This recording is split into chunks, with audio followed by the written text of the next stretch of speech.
সুপ্রিয় শিক্ষার্থীবৃন্দ, ইংলিশ পণ্ডিত চ্যানেল থেকে সকলকে স্বাগতম জানাচ্ছি। আশা করি তোমরা সকলে ভালো আছো। এই চ্যানেলে যারা নতুন তাদের সকলকে আমি রিকোয়েস্ট করব চ্যানেলটিকে সাবস্ক্রাইব করে পাশে থাকার জন্য।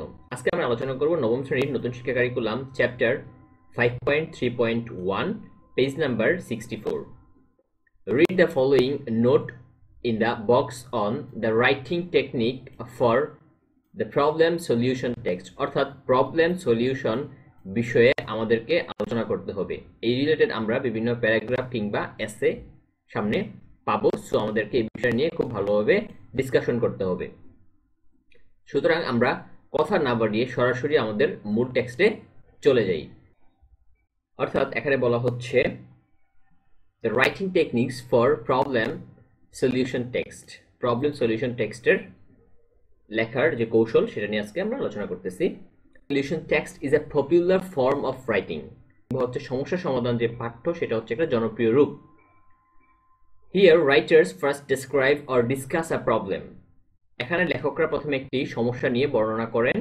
Convince the readers to care about it, এবং পাঠককে এটি সম্পর্কে যত্নবান হতে এগ্রি করান কিংবা হচ্ছে রাজি করান।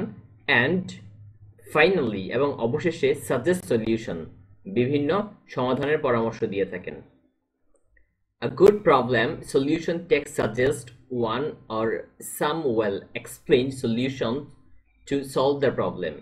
একটা ভালো সমস্যা সমাধান পাঠ্য সমস্যা সমাধানের জন্য এক বা কিছু ভালোভাবে ব্যাখ্যা করার প্রস্তাব করে থাকে। In this type of writing, এই ধরনের লেখায় the focus is equally on both the problem and the solution, সমস্যা এবং সমাধান উভয় দিক থেকেই সমানভাবে ফোকাস করা হয়ে থাকে। Now look at the following structure, নিচের যে স্ট্রাকচার আছে সেটার দিকে তাকাতে বলছে, and that will help you to write a well constructed problem solution text, যেটা হচ্ছে একটা সমস্যা সমাধান সম্পর্কিত পাঠ্য লিখতে সাহায্য করবে। The structure of a problem solution text, যেখানে কি থাকবে, আমাদের ইন্ট্রোডাকশন থাকবে, ভূমিকা অংশটা থাকবে। প্যারাফ্রেজ দ্য গিভেন প্রবলেম, অর্থাৎ যে সমস্যা থাকবে তা কি করতে হবে, ব্যাখ্যা করতে হবে কিংবা তার প্যারাফ্রেজ করতে হবে। Write one key cause and related solution, সেখানে একটা মূল কারণ লিখতে হবে এবং সে সম্পর্কিত সমাধানগুলো লিখতে হবে।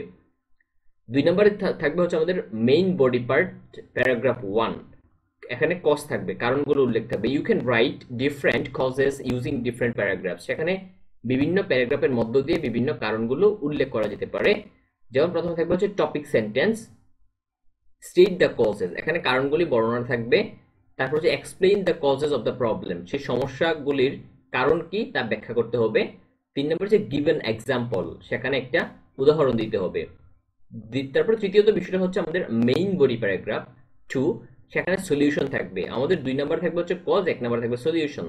Again you can write different solution using different paragraphs, সেখানে বিভিন্ন অনুচ্ছেদ ব্যবহার করে বিভিন্ন ধরনের সমাধান তুমি উল্লেখ করতে পারো। সেখানে থাকবে হচ্ছে টপিক সেন্টেন্স কিংবা বিষয় বাক্য, স্টেট দ্য সলিউশন, সমাধানগুলি বর্ণনা করা থাকবে। Explain the solution in relation to the problem, অর্থাৎ সমস্যা সম্পর্কিত বিভিন্ন সমাধান সেখানে ব্যাখ্যা করা থাকবে। তারপর হচ্ছে গিভেন এক্সাম্পল, সেখানে একটা উদাহরণ দিতে হবে, অর্থাৎ সলিউশনের একটা উদাহরণ দিতে হবে। 4 নম্বর হচ্ছে কনক্লুশন, অর্থাৎ সেখানে উপসংহার।